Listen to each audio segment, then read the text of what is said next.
আজি এখন আগবঢ়াইছোঁ আপোনালোকৰ আগলৈ ভাতৰ থালি। ভাতৰ থালিখনত আছে এয়া ভাত,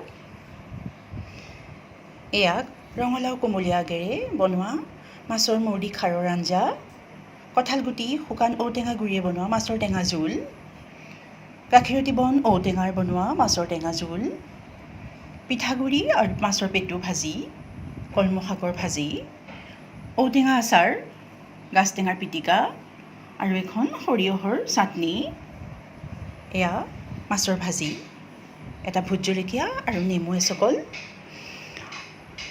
ৰঙালাও আগৰ ৰেচিপি ভিডিঅ' দিছোঁ। ৰঙালাও আগৰ খাৰ বনাবলৈ লৈছোঁ। এয়া ৰঙালাও আগ, মাছৰ মূৰ দি বনাম। মাছৰ মূৰ এইটো, বগা সৰিয়হ, নহৰু, আদা, জলকীয়া, নিমখ, হালধি আৰু এয়া খাৰ। ভীমকলৰ বাকলি পুৰি চেকি লৈছোঁ। এয়া কেৰাহী গৰম কৰি ল'লোঁ, তাত সৰিয়হৰ তেল দিলোঁ। তেল গৰম হ'ল, তাত এতিয়া প্ৰথম মাছৰ মূৰটো ভাজি ল'ম।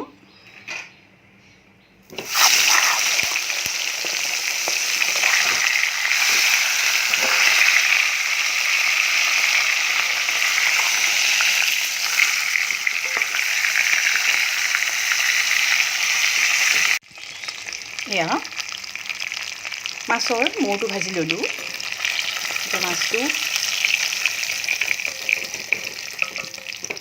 এতিয়া মাছটো এয়া উঠাই ল'লোঁ আৰু তেলতে আদা নহৰু খুন্দি লৈছিলোঁ এয়া দি দিলোঁ।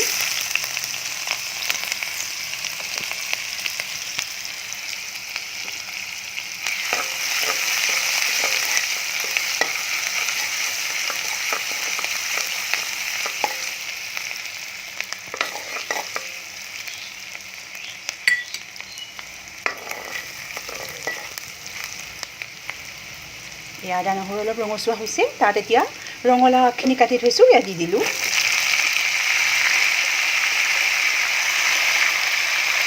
জোখমতে নিমখ, আমি হালধি নিদিওঁ, খাৰ দিওঁ, সেইকাৰণে হালধি নিদিওঁ।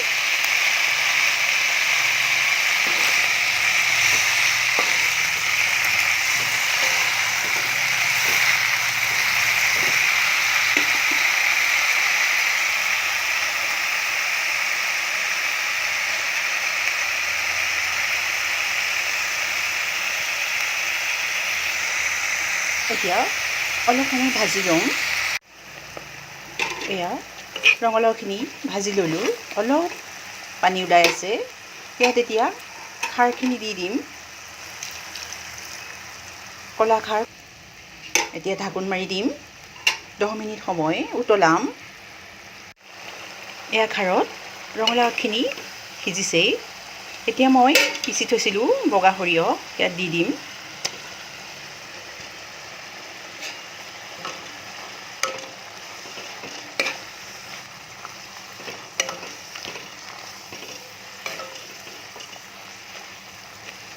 ভাজি থোৱা মাছৰ মূৰটো দি দিম।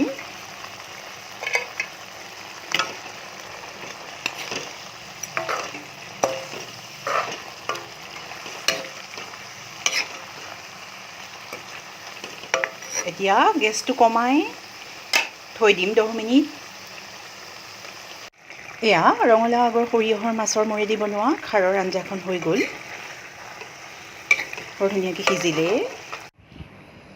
এয়া কঁঠালগুটি, ঔটেঙা গুৰি আৰু মাছৰ ৰেচিপি দিছোঁ। এতিয়া বনাম কঁঠালগুটি, ঔটেঙাৰ শুকান গুৰি, মাছ দি টেঙা জোল। এই ব্যঞ্জনবিধ বনাবলৈ লৈছোঁ।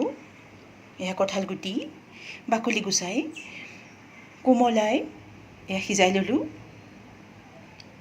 মাছ লৈছোঁ আৰু এয়া ঔটেঙা শুকুৱাই পিচি চালি থৈ দিছিলোঁ।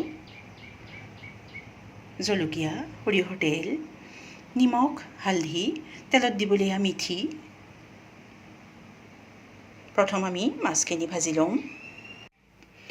কঁঠালগুটিৰ মাছৰ আঞ্জাখন বনাবলৈ প্ৰথমে এয়া কেৰাহীত তেলখিনি গৰম কৰি ল'লোঁ। তেল গৰম হ'ল, ইয়াত এতিয়া প্ৰথম মাছ ভাজি ল'ম।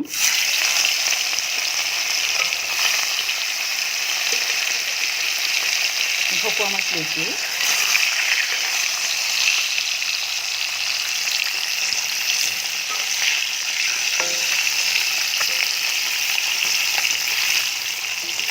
আগৰ মানুহে উতলা তৰকাৰী কেঁচা মাছটো দি দিয়ে। মই অলপ ভাজি লৈছোঁ কেঁচা ভাতটো যাবৰ কাৰণে।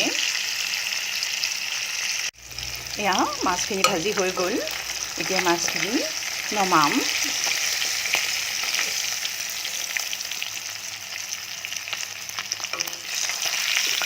আৰু মাছখিনি ভজা তেলতে মিঠি দিম। এয়া মিঠি,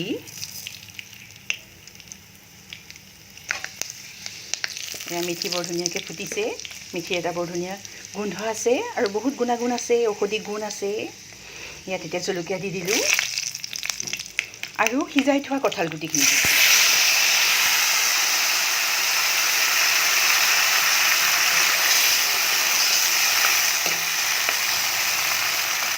সিজাওঁতে অলপ নিমখ দি দিছিলোঁ, সেইকাৰণে অলপ দিম হালধি দি দিছোঁ। তেলতো হালধি দিব পাৰি, মই এনেকৈ দিছোঁ, তেলত দিয়া নাই।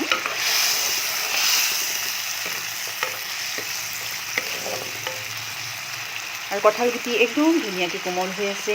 কঁঠাল গুটিখিনি এতিয়া অলপ অলপকৈ ভাঙি দিম। কঁঠাল গুটিৰো বহুত গুণাগুণ আছে, মই লিখিম গুণাগুণখিনি। এতিয়া অলপ কম পৰিমাণে নিমখ ছটিয়াই দিলোঁ। কঁঠাল গুটিখিনি অলপ ভাজি ল'লোঁ। এতিয়া ইয়াত শুকান ঔটেঙা গুড়ি ইয়াত দি দিলোঁ।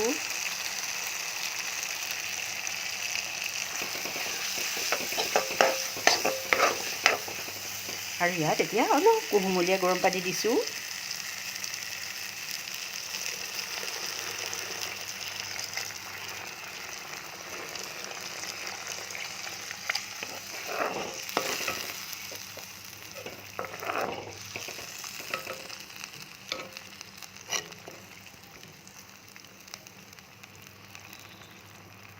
এয়া এতিয়া উতলি আহিছেই। মাছটো উতলি থাকিলে দিলে সোৱাদ লগাও হয়। আৰু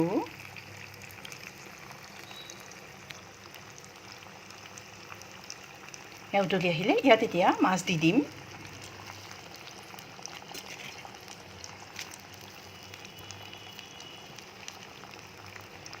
এতিয়া 15 মিনিট ডাঙৰ জুইত উতলাম। শুকান ঔটেঙা গুড়ি, কঁঠাল গুটি, মাছ দি বনোৱা টেঙাৰ জোলখনীয়া হৈ গ'ল। বৰ ধুনীয়া ৰং হৈছে। কঁঠাল গুটিও মিলি গৈছে। এতিয়া নমাই গৰমে গৰমে পৰিৱেশন কৰি গাখীৰতী বন মাছৰ ঔটেঙা দি বনোৱা জোলখন ভিডিঅ' দিছোঁ। এতিয়া বনাম গাখীৰতী বন কোমলীয়া ঔটেঙা দি মাছৰ টেঙা জোল। এই ব্যঞ্জনবিধ বনাবলৈ লৈছোঁ। এইটো গাখীৰতী বন আৰু বেলেগ নাম আছে। আমাৰ ইয়াত এইটো নামেৰে প্ৰচলিত। কলি ঔটেঙা, মাছ লৈছোঁ। সৰিয়হৰ তেলত বনাম। এয়া সৰিয়হৰ তেল, হালধি, তেলত মিঠি দিম। এয়া মিঠি আৰু নিমখ আৰু জলকীয়া লৈছোঁ। প্ৰথম শাকখিনি কুটি ল'ম। গাখীৰতী বনৰ শাকৰ মাছৰ টেঙা জোলখন বনাবৰ কাৰণে সৰিয়হৰ তেল গৰম কৰিলোঁ। ইয়াত তেলত প্ৰথম মাছখিনি ভাজি ল'ম।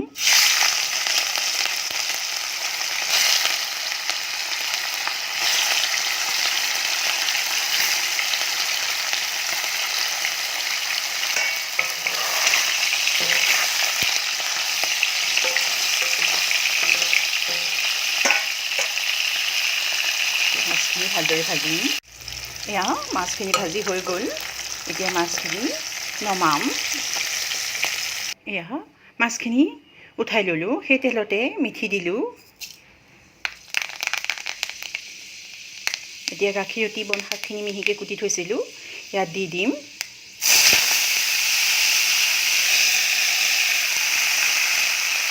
আৰু জোখমতে নিমখ, জোখমতে হালধি,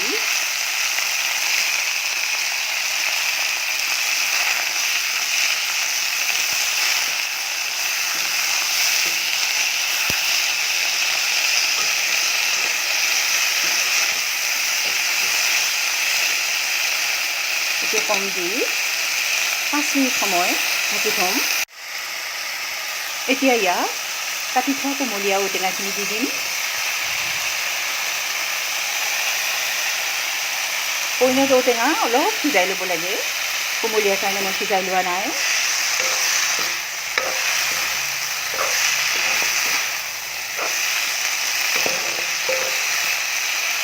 এতিয়া কম জুইত 10 মিনিট ঢাকি থ'ম। এয়া ঔটেঙা গাখীৰ দিবনি শাকৰ ভাজিখিনি ধুনীয়াকৈ বনাই ল'লোঁ। ধুনীয়া সিজিলে ঔটেঙাখিনিও। এতিয়া ইয়াত গৰম পানীখিনি দি দিম।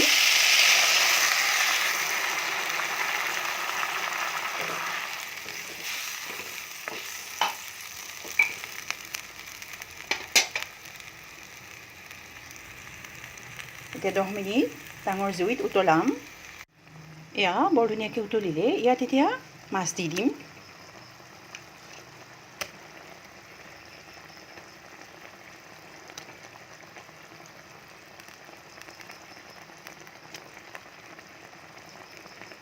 এতিয়া 10 মিনিট আকৌ ডাঙৰ জুইত উতলাম।